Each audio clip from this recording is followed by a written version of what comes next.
Да има учебници, бидејќи многу е подобро да учиме од учебници. Сега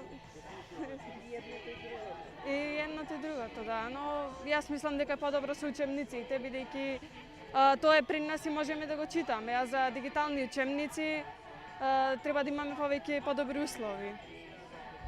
Кои услови недостасуваат за дигитални учебници според вас?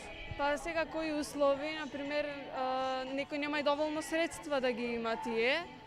Еве, например, со батеријата, доколку се испразни, нема каде да го наполниме лаптопот или таблетот. Може да се скрши и слично, и затоа јас мислам дека не е добро да имаме дигитални учебници. Мислам за учебниците дека е поубаво е да имаме учебници, поради што некој нема услови за да учи преку компјутер или лаптоп. Со учебниците, бидејќи со нив поубаво ќе се снајдеме и поубаво ќе ни биде учењето. Со дигитализацијата? Со тоа не се согласувам. Па бидејќи тоа ни штети на нас пред се и ќе имаме оштетување на очите повеќе. Тоа ни штети нас, сепак на нашето здравје, и сепак мислам дека тоа не треба да биде оведено.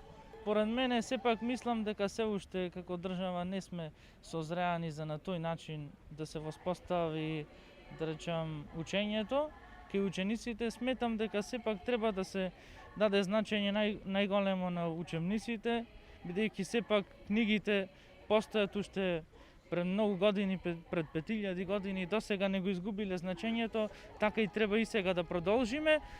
Сепак може постепено на некој начин, бидејќи знаеме сега постојано општеството се подобрува, сметам дека треба на некој постепен начин да се оди кон таа реформа за дигитализација на образованието, но во никој случај не треба да бидат целосно укинати учебниците.